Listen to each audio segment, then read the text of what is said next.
அன்பிறை மக்களே, ஆண்டவர் இயேசுவின் நாமத்தினாலே அன்போடு உங்களை ஞாயிறு தியானத்திற்கு அழைக்கிறோம்.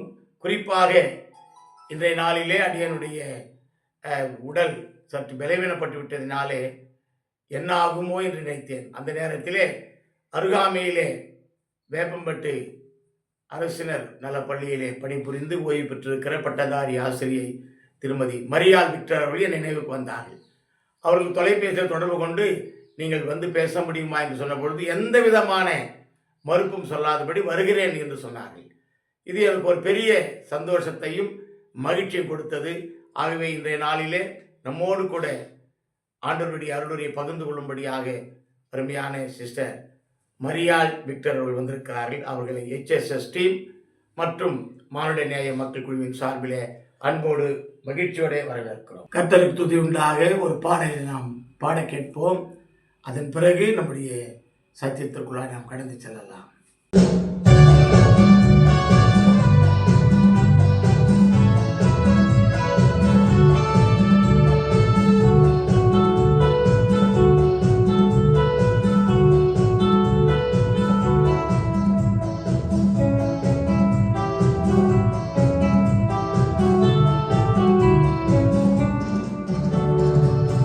கொடுக்கும் தேவனுக்கு கோடி கோடி ஸ்தோத்திரம், வாழ்வழிக்கும் ராஜாவுக்கு வாழ்நாளெல்லாம் ஸ்தோத்திரம்.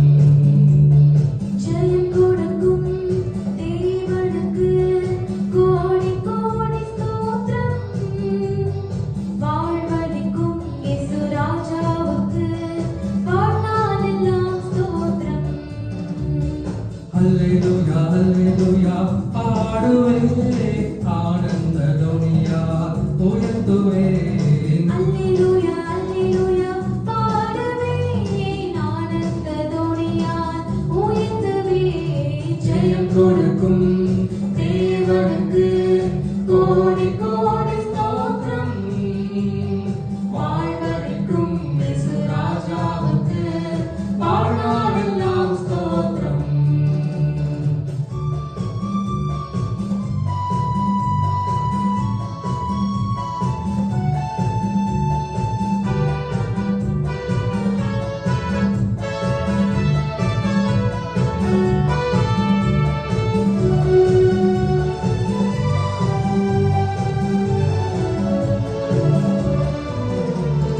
நீதியின் கருத்தினால் தாங்கி நடத்துவார், நீதியின் கரத்தினால் தாங்கி நடத்துவார்.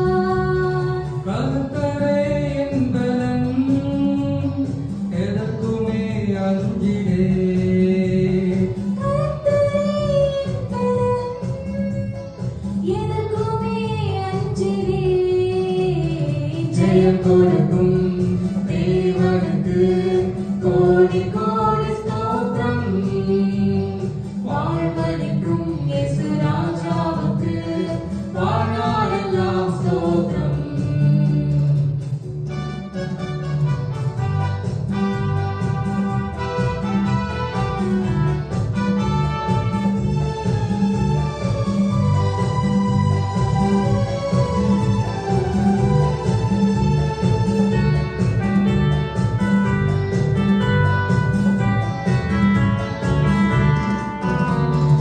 அற்புதம் செய்பவர், அகிலம் படைத்தவர்.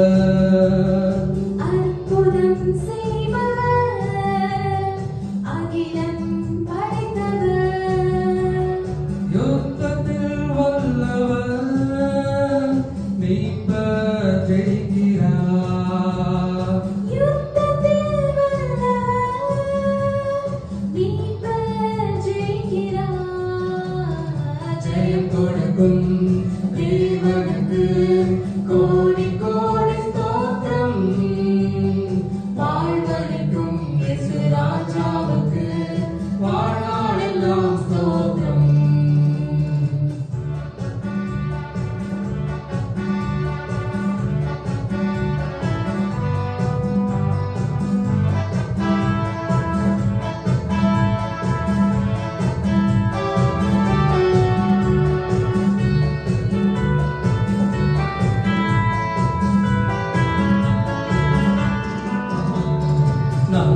நம்பிக்கை தேவனே நன்மைகள் அளிப்பவர்.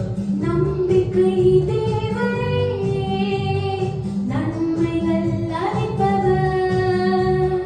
வார்த்தையை அனுப்பியே மகிமைப்படுத்துவார். வார்த்தையை அனுப்பியே மகிமைப்படுத்துவார். ஜெயம் கொடுக்கும் தேவனுக்கு கோடி கோடி ஸ்தோத்திரம். வாழ்வளிக்கும் இயேசு ராஜாவுக்கு வாழ்நாளெல்லாம் ஸ்தோத்திரம். ஜெயம் கொடுக்கும் தேவனுக்கு கோடி கோடி ஸ்தோத்திரம். வாழ்வளிக்கும் இயேசு ராஜாவுக்கு வாழ்நாளெல்லாம் ஸ்தோத்திரம். ஆமென். இவ்வாய்ப்பினை நல்கிய என் தேவாதி தேவனுக்கு முதலாவது என் நன்றியை தெரிவித்துக் கொள்கிறேன். நம்முடைய ஐயா அவர்கள் மனிதநேய தலைவருமான ஊழியருமான ஐயா அவர்கள் என்னை அழைத்த போது என் உள்ளத்தின் ஆழத்திலிருந்து நான் மகிழ்ச்சி அடைந்தேன். நான் வருகிறேன் ஐயா என்று சொன்னபோது ஐயாவும் மகிழ்ச்சி அடைந்தார்கள். அவருக்கும் என் வாழ்த்துதலையும் நன்றியையும் தெரிவித்துக் கொள்கிறேன். மற்றும் இந்த காணொளியை கேட்டுக்கொண்டிருக்கின்ற அனைவருக்கும் இயேசு கிறிஸ்துவின் நாமத்தினாலே என் வாழ்த்துதலையும் நன்றியும் தெரிவித்துக் கொள்கிறேன். ஜெபம் செய்வோம். நீரில்லாமல் வாழ்வில்லை, உம்மை நினைக்காத நாளில்லை, அன்பின் தெய்வம் நீர், அருமை ரட்சகரே, அன்பின் தெய்வம் நீர், அருமை ரட்சகரே. உம்மை பிரிந்து நான் எங்கு போவேன், ஒளியான மெய் தெய்வம் நீரே. உம்மை பிரிந்து நான் எங்கு போவேன், ஒளியான மெய் தெய்வம் நீரே. உம்மை மறந்தே போனால்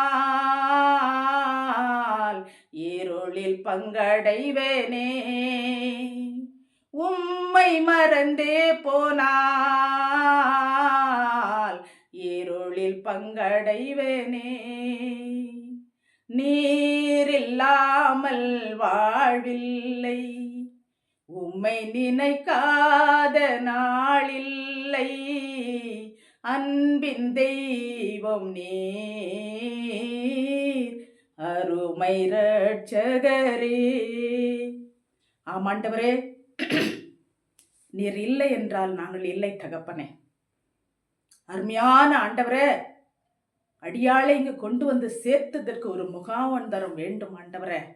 உம்முடைய நோக்கத்தை நிறைவேற்ற வேண்டும் என்று அடியாள் வந்து நிற்கிறேன் ஐயா. நீர் அடியாளை மறைத்து நீர் பேச போகிறீரே.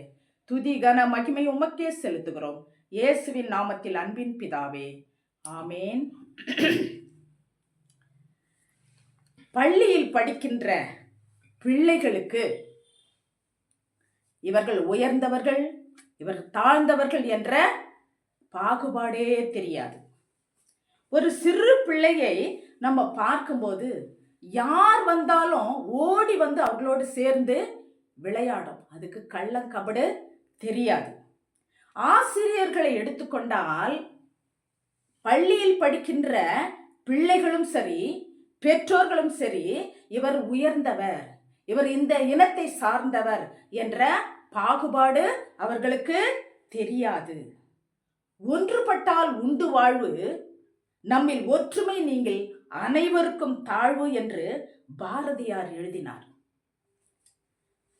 ஒற்றுமையால் வாழ்வதாலே உண்டு நன்மையே, வேற்றுமையை வளர்ப்பதாலே விளையும் தீமையே என்று கவிஞர் கண்ணதாசன் எழுதினார். ஒரு மனம் எங்கே உண்டோ அங்கே விடுதலை உண்டு என்று நம்முடைய வேதம் சொல்லுகிறது. 2017 ஆண்டு ஜனவரி மாதம் மெரினா பீச்சில் ஜல்லிக்கட்டு போராட்டம் நடந்தபோது பாகுபாடு இல்லாமல் எல்லா இன மக்களும் எல்லா வாலிப பிள்ளைகளும் மணல் தெரியாத அளவுக்கு ஒன்று கூடி வெற்றியை கண்டார்கள். அருமையான தேவச்சனமே, ஆண்டவராகிய இயேசு கிறிஸ்து இல்லை என்றால் நாம் இல்லை. அப்பேற்பட்ட ஆண்டவர் நம் மத்தியில் இடைப்பட்டு கொண்டு இருப்பதற்காக அவருக்கு கொடான கொடி நன்றி சொல்லி ஒரு ஆமேன் சொல்லுவாமா. பேராயத்தால் நமக்கு கொடுக்கப்பட்ட தலைப்பு அனைவருக்குமான சமத்துவமும் நீதியும், equality and justice to all. அருமையான கர்த்தருடைய பிள்ளைகளே, நாம் அனைவரும் ஒன்று என்பதை நம் ஆண்டவராகிய இயேசு கிறிஸ்து நம்மில் 3 காரியங்களை செய்திருக்கிறார். ஒன்று, அனைவருக்கும் சமமான நம்முடைய ரத்தம். 2வது, அனைவரும் எடுத்துக்கொள்ளக்கூடிய நம்முடைய தண்ணீர். 3வது பார்த்தீங்கன்னா அனைவருக்கும் நேரிடுகின்ற இறப்பு.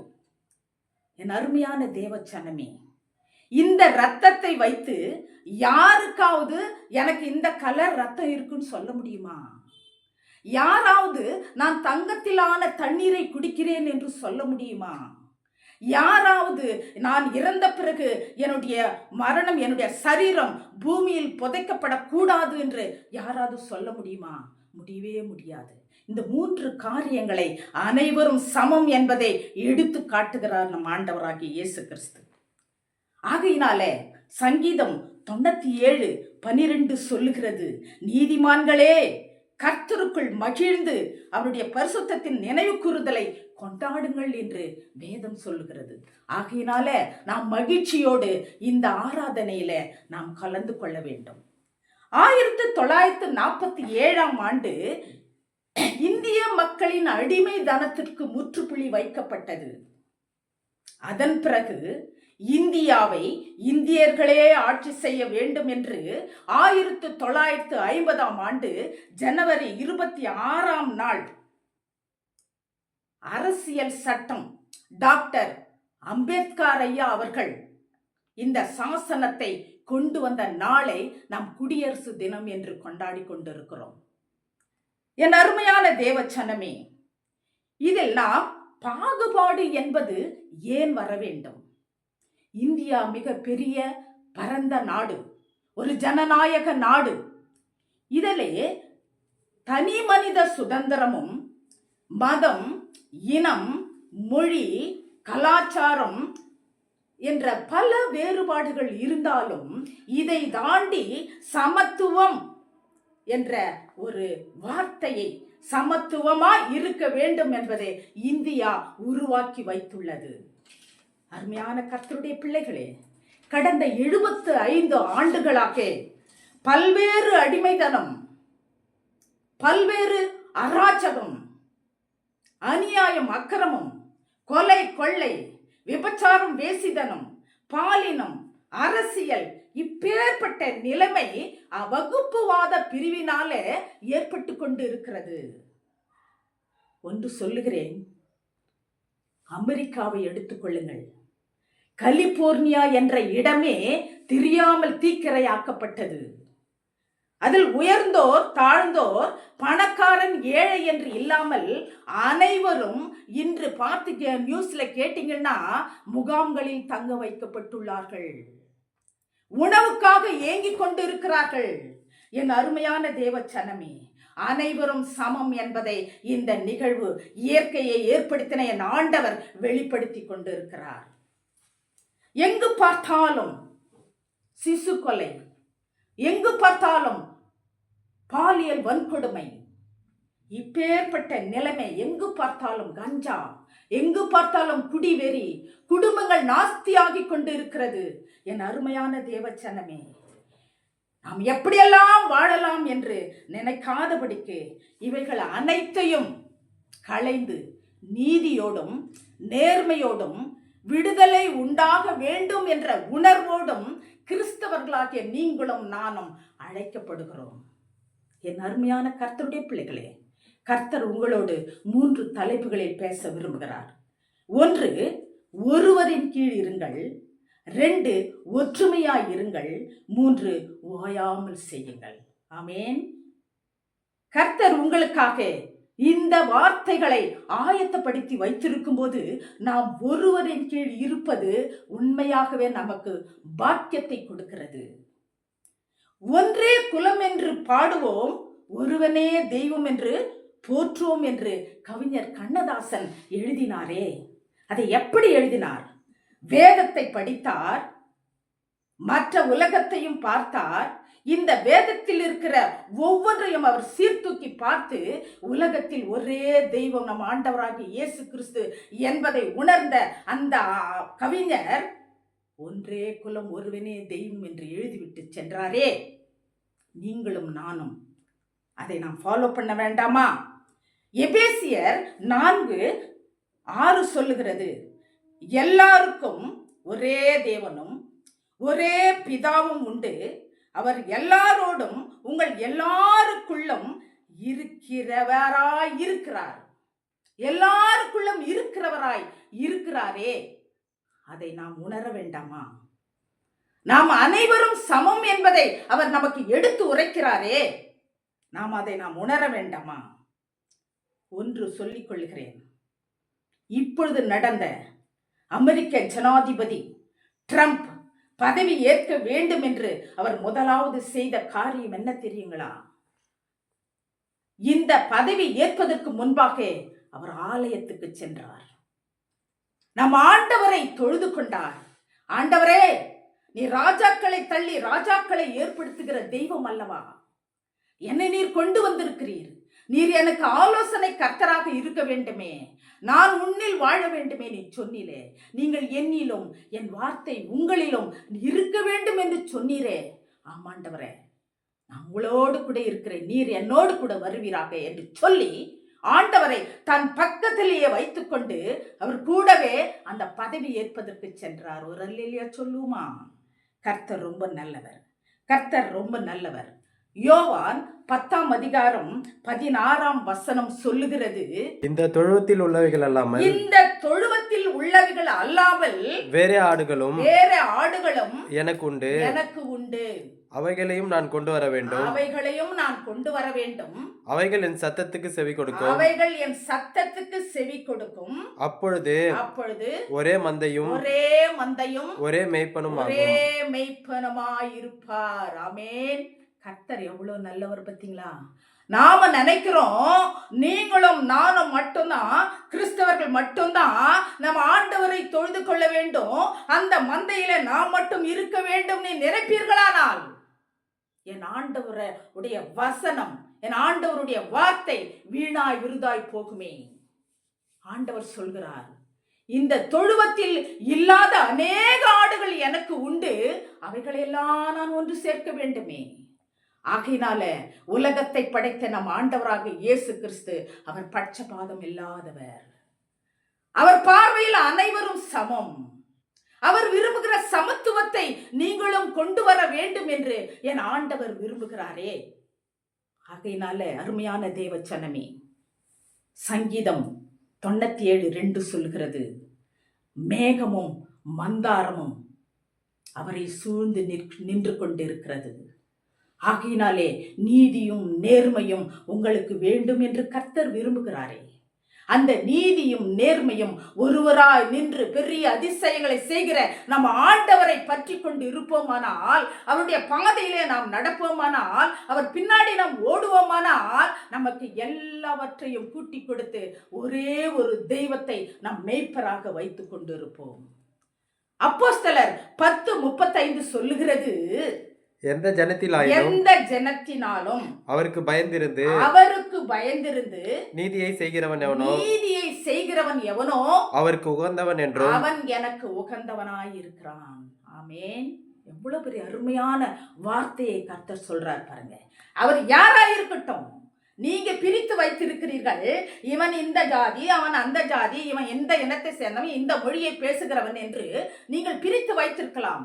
ஆனால் நம் இந்திய தேசம் வேற்றுமையில் ஒற்றுமை உள்ள நாடாய் இருப்பதினால நாம் அனைவரும் ஒன்றாய் இருக்க வேண்டும். ஒரே தலைவரின் கீழ் இருக்க வேண்டும். ஒருவரையே வணங்க வேண்டும். வீணான சிந்தனைகளோ, வீணான விக்கிரகங்களோ, வீணான வேறு எந்த பாதையிலோ நாம் செல்லாது இருக்க வேண்டும் என்றால் அவர் மாத்திரமே நமக்கு மேய்ப்பராய் இருக்க வேண்டும். அல்லேலூயா.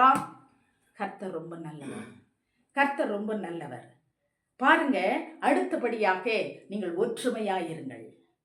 ஆண்டவர் விரும்புகிறது அனைவரும் எனக்கு சமமா, அனைவரும் நான் விரும்புகிற பிள்ளைகள். நான் அல்லவா உங்களை உருவாக்கினேன். நீங்க ஏன் வேறு வேறு பிரிந்து காணப்படுகிறீர்கள்? ஏன் உங்களுக்குள்ள சண்டை சச்சரவுகள்? ஏன் உங்களுக்கு தேவையில்லாத பிரிவினைகள்? ஆண்டவர் அதையெல்லாம் வெறுக்கிறாரே. இறைமகன் இயேசு கிறிஸ்து எந்த சூழலிலும் அடிமை தனத்தை அவர் ஏற்காத ஒருவராயிருக்கிறார். அவர் அடிமை தனத்தை அவர் விரும்பாத ஒரு தெய்வமாய் இருக்கிறார். இவர்கள் எல்லாம் விடுதலையாக்கி என் மந்தையிலே ஒற்றுமையாக நான் சேர்க்க வேண்டுமே என்பது அவருடைய விருப்பமாய் இருக்கிறது. ஆகையினால் தான் அவர் சொல்லுகிறார், தேவன் பட்சபாதம் இல்லாதவர். தேவன் பட்சபாதம் இல்லாதவர். ஆண் என்றும் இல்லை, பெண் என்றும் இல்லை, அடிமை என்றும் இல்லை, சுவாதீனம் என்றும் இல்லை என்று நம்ம ஆண்டவராகிய இயேசு கிறிஸ்து அவருடைய பார்வையிலே எல்லாரும் சமம் என்பதை அவர் வெளிப்படுத்தி கொண்டு இருக்கிறாரே. பாருங்கள், அப்பொழுது இயேசு பெரும்பாடுள்ள ஸ்திரீயை பார்த்து சொல்லுகிறார், என்னை தொட்டது யார்? அருமையான தேவச்சனமே, அந்த அம்மா 12 வருடமாக அவர்கள் ஒதுக்கப்பட்டார்கள். அவர்கள் தீண்டத்தகாதவர்களாய் மாறினார்கள். அவர்கள் இருக்கின்ற ஆஸ்தி பாஸ்தி எல்லாவற்றையும் விற்று தன் உடலுக்காக செலவழித்தாலும் அவருடைய உடல்நிலை மாறவில்லை. அனைவரும் ஒதுக்கி வைத்திருந்தார்கள். ஒரு குடிசையில் படுத்திருந்தார்கள். யாரோ ஒருவேளை ஃப்ரெண்டா இருக்கலாம், ஒருவேளை பக்கத்து வீட்டா இருக்கலாம், ஒருவேளை தெரிந்தவர்களா இருக்கலாம். நம் ஆண்டவராகிய இயேசு கிறிஸ்து வந்திருக்கிறார். அவரை நீ சந்தித்தாயானால் நீ சுகம் பெறுவாய் என்ற விசுவாசத்தோடு அவர்களை அழைத்து சென்று இருக்கலாம். ஜன நெருக்கம். இந்த அம்மா ஓடுறாங்க, எப்படியாவது நம்ம அந்த வஸ்திரத்தின் ஓரத்தையாவது தொட்டுள்ளாமே, நாம் சுகம் அடைவோம். யூதர்கள் இந்த அம்மாவை ஒதுக்கி வைத்திருந்தார்கள். யூதர்கள் இவர்கள் தீண்டத்தகாதவர்கள், பெண்கள் உள்ளே நுழையக்கூடாது என்று அவர்களை ஒதுக்கி வைத்திருந்த நேரத்திலும் இவர்கள் என் ஆண்டவரை நினைத்தாரே, என் ஆண்டவர் எனக்கு சுகத்தை கொடுப்பார் என்று வாஞ்சையோடு வந்தார்களே. வஸ்திரத்தின் ஓரத்தை தொட்டபோது சொல்லுகிறார், என்னை தொட்டது யார்? அவரிடமிருந்து வல்லமை புறப்பட்டது. என்னை தொட்டது யார் என்று சொன்னபோது சீஷர்கள், ஐயா, இவ்வளோ நெருக்கம், எத்தனையோ ஜனங்கள் உம்மை சூழ்ந்து கொண்டு இருக்கிறார்களே, என்னை தொட்டது யார் என்று கேட்கிறீர்கள், என்ன நியாயம் ஐயா? அப்ப சொல்றார் ஆண்டவரு, என்னிடமிருந்து வல்லமை புறப்பட்டதை நான் உணர்ந்தேன். அந்த வல்லமை அவர்களை சுகப்படுத்தினது. மகளே, உன் வேதனை நீங்கி நீ சுகமாயிரு, நீ சமாதானத்தோட போ என்ற வார்த்தையை அவர் புறப்பட்டு வந்தது. அந்த அம்மா அந்த நேரத்திலே சுகமானார்கள். எல்லாவற்றையும் விசாரிக்கிறார். நடுங்கி திகைத்து பயந்து என்னை ஒதுக்கி வைத்திருந்தார்களே, என் ஆண்டவர் எனக்கு சுகத்தை கொடுத்தாரே, நான் இவர்களோடு சேர்ந்து ஒற்றுமையாக என் ஆண்டவருடைய வேலையை செய்ய வேண்டுமே. நிச்சயமாக ஆண்டவரை அதோடு அந்த அம்மா விட்டு போயே இருக்க மாட்டாங்க. ஒரு பலன் வந்தது, ஒரு ஆரோக்கியம் கிடைச்சது. அவர்கள் சுகத்தோடு ஆண்டவரை மகிமைப்படுத்தி கொண்டு அவர் பின்னாடி தான் போயிருப்பாங்க. அந்த சீஷர்களோடு ஒரு சீஷியாக அவர்கள் அந்த ஊழியத்தை செய்திருப்பார்கள் என்பதில் சந்தேகமே இல்லை. அருமையான தேவச்சனமே, யாத்ராகமம் 3:7 சொல்லுகிறது, அப்பொழுது கர்த்தர் எகிப்தில் இருக்கிற என் ஜனத்தின் உபத்திரவத்தை நான் பார்க்கவே பார்த்தேன். ஆளோட்டிகளின் நிமித்தம் அவர்கள் இடுகிற கூக்குரலை கேட்டேன். அவர்கள் படுகிற வேதனையும் அறிந்திருக்கிறேன். அருமையான தேவச்சனமே, இஸ்ரவேல் ஜனங்களை எகிப்தியர்கள் அடிமைப்படுத்தி கொண்டிருந்த போது கல்லை தூக்கினார்கள், வைக்கோலை கொடுத்தார்கள், கல்லுகளை அறுத்தார்கள், சுமைகளை சுமந்தார்கள். இப்பேற்பட்ட சாப்பாடு கூட இல்லாத வறுமையில் வாடிக்கொண்டிருந்த இஸ்ரவேல் ஜனங்களுடைய அடிமையிலிருந்து மீட்க வேண்டும் என்பதற்காக ஆண்டவர் நம்முடைய இஸ்ரவேல் ஜனங்களை பார்த்தார். அவர்கள் இடுகின்ற கூக்குரல் செவியில் எட்டியது. அவர்கள் விடுதலை ஆக வேண்டும் என்று ஒரு மெய்ப்பனை தேர்ந்தெடுத்தார். மோசேவை அழைத்தார். இந்த ஜனங்களை நீர் வழி நடத்தி அவர்களை மீட்டு கொண்டு வர வேண்டும் என்று, அவர்களை ஒற்றுமை ஆக்க வேண்டும் என்று, ஒரே தெய்வனை வணங்க வேண்டும் என்று அவர் விரும்பினதனால அந்த இஸ்ரவேல் ஜனங்கள் விடுதலை ஆனார்கள். அவர்களுக்கு கொடுப்பேன் என்று சொன்ன பாலும் தேனும் ஓடுகிற அந்த கானான் தேசத்தை அவர்களுக்கு கொடுக்க வேண்டும் என்று விரும்பினாரே. உங்களுக்கும் எனக்கும் நாம் சுகமா வாழ்வதை, ஒற்றுமையாய் வாழ்வதை, சமத்துவமாய் வாழ்வதை, ஆண்டவர் நீதியும் நேர்மையாய் வாழ்வதை நமக்கு உங்களுக்கும் எனக்கும் கொடுக்க மாட்டாரா? நாம் ஒற்றுமையாய் இருக்க வேண்டுமே. அருமையான தேவச்சனமே, ஜார்க்கண்டுக்கு ஒரு ஊழியத்துக்கு சென்றிருந்தேன். போகும்போதே ஒரு அருமையான மகன், ஒரு 4 வயசு இருக்கும் குழந்தை, அருமையா ட்ரெஸ் பண்ணின்னு வந்திருக்கு. நாங்கள் போனது ஆதிவாசிகள் மத்தியில. அந்த ஆதிவாசிகளுடைய குழந்தை தலை விரித்து கொண்டு, அழுக்கு ட்ரெஸ்ஸை போட்டுக்கொண்டு, கிழிந்த ஆடையை அணிந்து கொண்டு நாற்றம் எடுக்கிறது. இந்த வசதியான குழந்தை ஒரு செல்லை கையில் பிடித்து கொண்டு கிட்ட போய் கையை போட்டுச்சு மேல. அதை என் கண்கள் கண்டது. கையை போட்டு இந்த செல்லு பாருங்க. அந்த குழந்தைக்கு மொழி தெரியாது, அது என்ன இனம் தெரியாது, அது எந்த இடம் என்பது தெரியாது.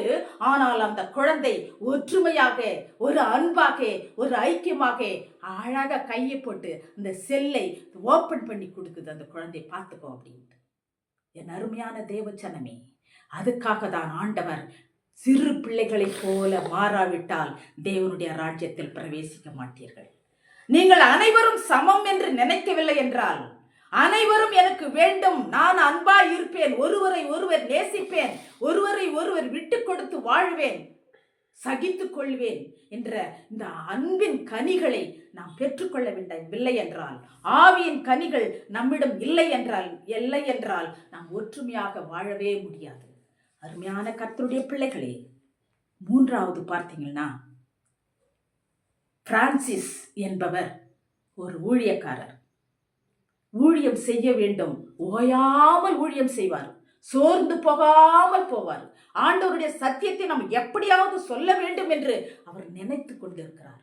ஆனால் அவர் மனதுக்குள்ள ஒன்று, இந்த லெப்ரசிங்களை கண்டால் ஒரு பயம், அந்த வியாதி நமக்கு வந்து விடுமோ என்ற ஒரு கலக்கம், அவர்களை பார்த்தால் ஒதுங்கி போக வேண்டும் என்று நினைத்திருக்கிறார். ஊழியத்துக்கு வயல் வழியாய் கடந்து சென்று கொண்டிருக்கிறார். வழியிலே ஒருவர் வருகிறார். அவரை பார்த்த உடனே நாம் அவர் கை கொடுத்து பேசலாமா அப்படின்ற எண்ணம் வருகிறது. அவர் கிட்டே வர வர வர அவரை பார்க்கும்போது அவர் ஒரு லெப்ரசி பார்க்கிறார். ஓடி போய் கட்டி பிடிச்சி முத்தம் எடுக்கிறார். அந்த லெப்ரசி சொல்றாரு, ஐயா, என்னை இதுவரையிலும் யாரும் தொட்டதில்லை, இதுவரையிலும் யாரும் எனக்கு முத்தம் கொடுத்ததில்லை, இதுவரையிலும் யாரும் எனக்கு கை கொடுத்ததில்லை, நீங்கள் என்னை அரவணைச்சு முத்தம் கொடுக்கிறீர்களே, நன்றி ஐயா அப்படின்னு சொல்றாரு. அப்போ ஆண்டவருடைய சத்தியத்தை, என் ஆண்டவரை அடித்தார்கள், நொறுக்கினார்கள், கேவலப்படுத்தினார்கள், சிலுவையில் தொங்கினாரே, ரத்தம் சிந்தினாரே, எனக்காகவும் உனக்காகவும் அல்லவா? அவர் செய்த காரியங்களை நீங்களும் நானும் செய்ய வேண்டாயா இந்த சத்தியத்தை சொல்லும்போது அவருக்கு உண்மையாலுமே ஒரே மகிழ்ச்சி. சரியா, நான் போயிட்டு வரேன் அப்படி இந்த ஊழியக்காரர் இந்த பக்கம் போறாரு, அந்த லெப்ரசி அந்த பக்கம் போயின்னு இருக்கிறாரு. அந்த ஊழியக்காரர் திரும்பி பார்க்குறாரு, எப்படி போறாரு பார்க்கலாம், எந்த பக்கம் போறாரு அப்படி திரும்பி பார்க்கும்போது அவர் காணவில்லை.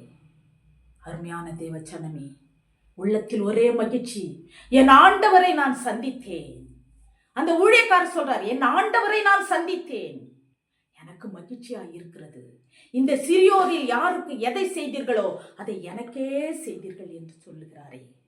என் அருமையான கர்த்தருடைய பிள்ளைகளே, 3வது, ஓயாமல் செய்யுங்கள்.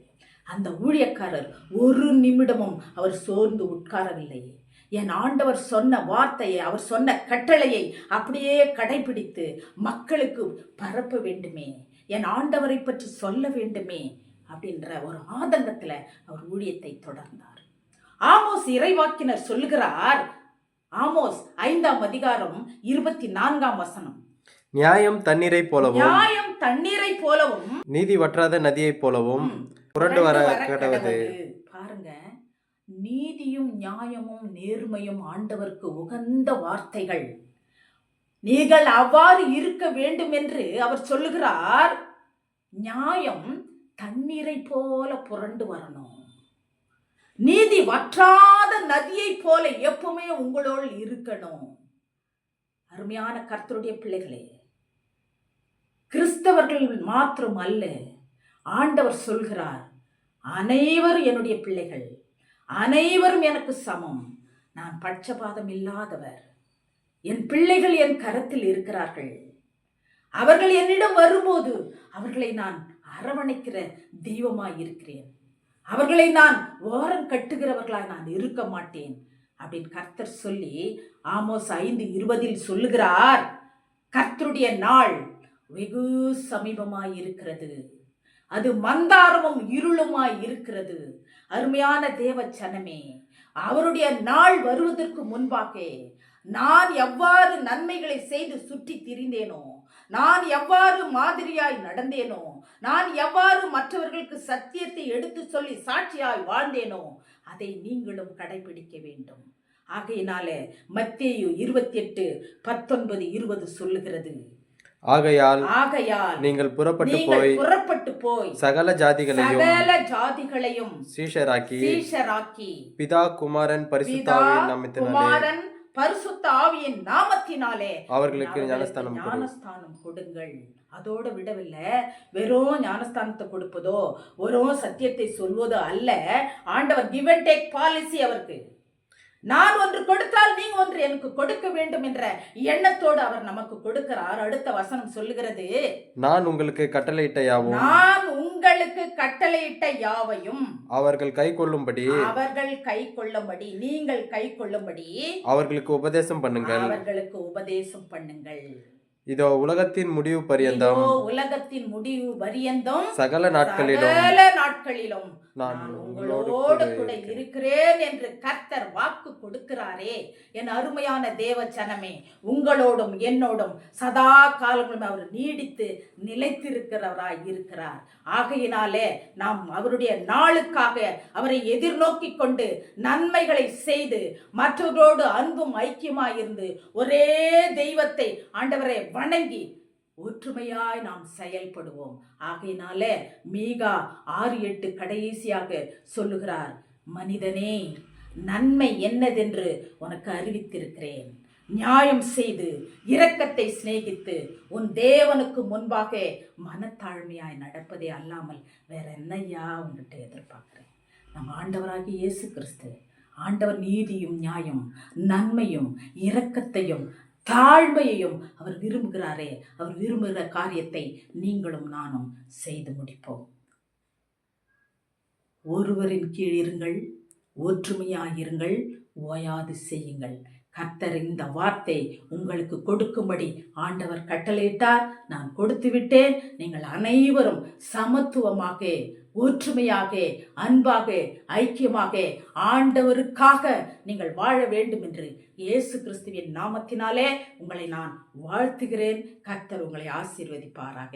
கர்த்தர் தாமே இந்த திருவசனங்களை நமக்கென்று ஆசீர்வதிப்பார். ஆமென். ஜெபம் செய்வோம். மகா இரக்கமும் அன்பும் கிருபையும் நிறைந்த நல்ல தகப்பனே, இம்மட்டுமாக எங்களோடு கூட நீர் இடைப்பட்ட கிருபைக்காய் நன்றி செலுத்துகிறேன் ஐயா. என் ராஜாதி ராஜா கேட்கிற ஒவ்வொருவரும் ஆண்டவரே தன் ஆத்துமத்திலே ஆண்டவரே உம்முடைய மன்னாவை சுமந்து சென்று அதன்படி நடக்கிறவர்களாய் நீர் மாற்றிக்கொள்ளப் போகிறீரே. உம்மை நன்றியோடு துதிக்கிறோம், சோத்திரிக்கிற ஐயா. அருமையான ஆண்டவரே, இந்த காணொலியை நடத்தி கொண்டு இருக்கின்ற ஆண்டவரே, இந்த HSS ஆண்டவரே அந்த நிறுவனத்தை நடத்தி கொண்டிருக்க அருமையான ஐயாவை உடைய கரத்திலே வைக்கிறேன் ஐயா. அவருடைய ஆண்டவரே குடும்பங்களையும் பிள்ளைகளையும் நீர் ஆசீர்வதிப்பீராக. ஆண்டவரே இது எடிட் செய்கின்ற மகனோடு கூட நீர் இருங்கப்பா. இன்னும் இன்னும் இன்னும் அதிகமாய் ஆண்டவரே இந்த ஊழியம் சிறக்கட்டும் ஐயா. இந்த சோசியல் ஒர்க்கர் சிறக்கட்டும் ஆண்டவரே. நீர் விரும்புகிறதெல்லாம் ஆண்டவரே செய்யும்படியா என் தேவன் கிருபை செய்ய போகிறீரே, அதற்காய் நன்றி செலுத்துகிறேன். தொடர்ந்து எங்களோடு கூட நீர் இடைப்பட்டதற்காய் நன்றி. நீரே பாதுகாத்துக் கொள்ளுங்க அப்பா. எத்தனை பாரங்களோடு வேதனையோடு கவலையோடு கண்ணீரோடு துக்கத்தோடு வியாதியோடு வந்து நிற்கலாம் ஆண்டவரே. ஆனாலும் என் தேவாதி தேவன் இறங்கி வந்து பேசினதற்காய் நன்றி ஆண்டவரே. ஒவ்வொருவரையும் ஆண்டவரே நீர் சுகப்படுத்துவீராக, பலப்படுத்துவீராக. என் தேவனுக்காக ஓடுகிற பிள்ளைகளாய் மாற்றிக்கொள்வீராக. அனைவரும் ஆண்டவரே சமம் என்பதை ஆண்டவரே நீர் ஒவ்வொரு பிள்ளைகளும் அறிந்து கொள்ளும்படியாய் கிருபை செய்வீராக. தொடர்ந்து எங்களோடு இடைப்பட்டதற்காய் நன்றி. துதி கன மகிமை உமக்கே செலுத்துகிறோம் இயேசுவின் நாமத்தில் அன்பின் பிதாவே, ஆமென். கர்த்தருடைய பராமரிப்புக்குள்ளாய் நம் யாவரையும் அர்ப்பணித்து ஜெபிக்கிறோம். வழுவாதபடி நம்மை காக்க வல்லவரும் தமது மகிமையுள்ள சன்னிதானத்தில் நிறுத்த வல்லவரும் தாம் ஒருவரே நீதி உள்ளவருமாயிருக்கிற ஆண்டவர் இயேசுடைய கிருபையும் பிதாவின் அன்பும் தூயாவின் ஆசீர்வாதம் வழிநடத்தல் தெய்வீக சமாதானமும் நாம் யாவரும் நினைத்திருந்து நிறைவான நிம்மதி ஆசீர்வாதத்தை என்றென்றும் கட்டிடுவதாக. ஆமேன். ஆமேன். God bless you.